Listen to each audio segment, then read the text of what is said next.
14 minutes past 9. The Radio Wammo Breakfast.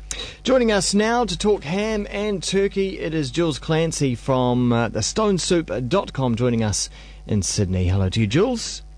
Morning, Glenn. Yeah, morning to you. And of course, we're talking ham and turkey because on the other side of the world, in America, it's Thanksgiving weekend this weekend. And you've had first-hand experience of Thanksgiving, having lived in, California for a wee while? Yeah, for 2 years. So actually Thanksgiving's Thursday week, so it's always the fourth Thursday in November in the US, and then Canadians celebrate Thanksgiving in October, I think. Yeah, but I was lucky enough to, when I was winemaking, I worked in Sonoma, and so I got to experience Thanksgiving twice when I was living over there. Really enjoyed the holiday. It kind of really resonated with me. Like, it's all about family and getting together and food. So, what's not to love about that? Is it kind of like Christmas without the Santa and the tree and the decorations? Yeah, without the commercialism. Yeah. So, it's a really lovely tradition. So I kind of and then this time last year I was in Barcelona and had met up with an American family who'd been living over there for 20 years, but they still celebrated Thanksgiving. So I got invited to their Thanksgiving celebration. It was really, it was really lovely to see, kind of this little extended American family getting together with their friends, to celebrate Thanksgiving, over in Spain. So I think, there's Thanksgiving dinners happening all over the world. And did it seem like a holiday and a festival that everyone took part in? Because there's some holidays on this side of the world where some people go, oh no, a bit grumpy about that. I won't do that. Yeah, well, I guess because it's not really a religious based holiday, so it's kind of people can. It's open to more people. Really, you don't have to believe in a certain religion to kind of get it. Yeah. Like I can think it's a basic kind of human thing. Like everyone kind of. Everyone has family and friends, and I think everyone kind of wants to celebrate that. So it's kind of got a really broad appeal, which I love it. I really wish we had something like that on this side of the world. I mean, we've got silly things like Guy Fawkes, and we've got our National Day here in New Zealand, but it's more of a time of division rather than unity for most part. So it would be nice to have a day like that's outside of Christmas, that we could really sort of gather the family around and enjoy some nice food and just sort of relax for a little bit and be happy, I suppose. Nice. Yeah. Well, I've actually decided, so this year I actually had a Thanksgiving dinner on Sunday night, because I wanted to cook a turkey, because because I'm going to run a class on how to stress-free Thanksgiving cooking. Yeah. But yeah, it was real. I got it was 14 people, just friends. Sunday night dinner, so early dinner, and with a big turkey, and it was just really lovely. Some people I hadn't seen in 12 months, and it was just really lovely to catch up. And we kind of started a little tradition of which I kind of picked up from Barcelona of you kind of after the main course, going around the table and talking to everyone, like each person to say, what they were most thankful for, whether it was funny or something really serious. And it was really, really, it was such a nice thing to do. I really, really enjoyed it. Warm fuzzies all round, I reckon. Yeah. So after that, we all agreed we have to do something every year. I think it's good. Yeah, cool. Well, up on the stonesoup.com, you've put some tips, really, the most common Thanksgiving mistakes and how to avoid them. Also, we've got a ham recipe as well. So, what are these Thanksgiving mistakes, do you think? Well, there's only really there's a lot of them, but it all kind of comes back to one thing, and that's too much food. So, people kind of get a bit carried away, and they tend to over-cater, and it's kind of.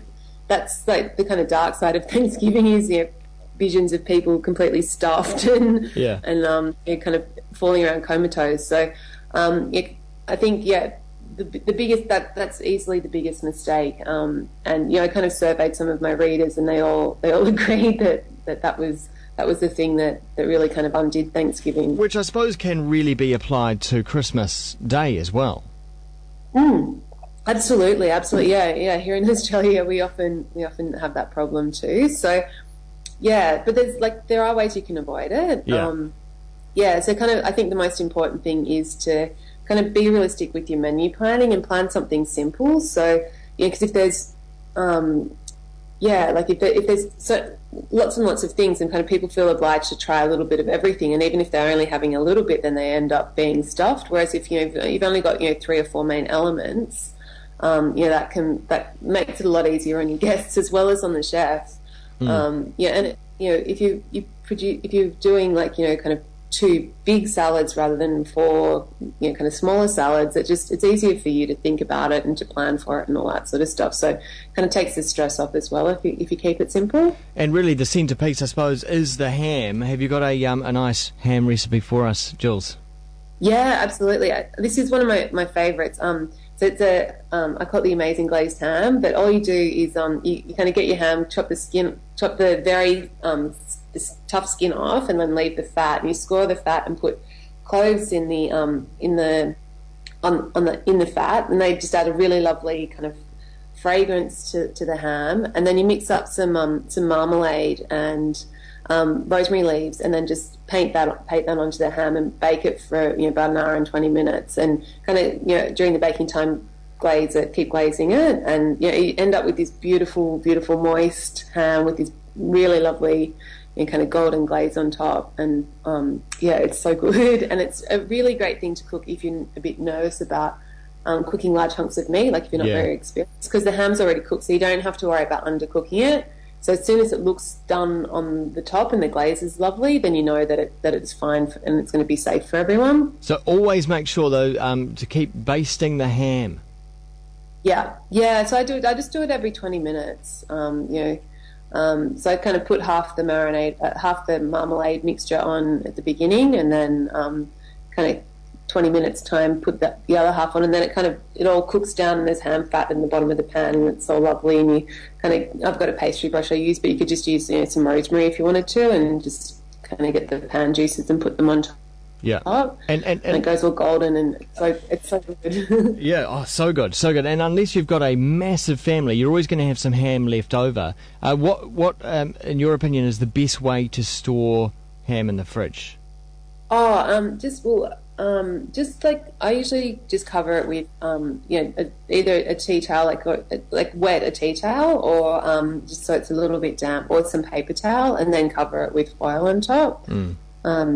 So then it can breathe, but it's also like just the foil's just keeping it. And how do you as well? Yeah, cool. And how do you go with sourcing free range or cruelty free ham in Australia? I know that some of that is coming online here in New Zealand, but often it's damn hard to find in the supermarkets. But is that something that you think about there in Sydney?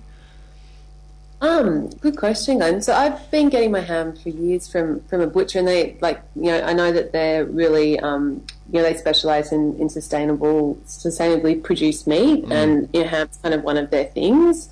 But yeah, in terms of like supermarkets, I don't think. I think you have to kind of seek out a good butcher if you're concerned about the life that your ham's had before it became a ham. Yeah, it's certainly an issue that's getting a lot of attention here in New Zealand. I know there's some big advertising campaigns on the way as well from some of the animal welfare organisations as well. And that's awesome. I guess it's always important to remember you usually get what you pay for. So if you go somewhere, if you take the time to find a good producer who's who cares about what they're doing, the flavour, it comes through in the flavour as well. Like you can't, if you've got a ham that hasn't been treated well, like it's not going to have great flavour. Yeah, it's going to be stressed meat. No one wants stressed meat on Thanksgiving. No, happy meat. Thanks very much, Jules. I really appreciate that. Some Thanksgiving tips there, and a ham recipe. It's up at thestonesoup.com and the blog there as well. And we'll see you in 2 weeks, Jules. Okay, sounds great, Glenn.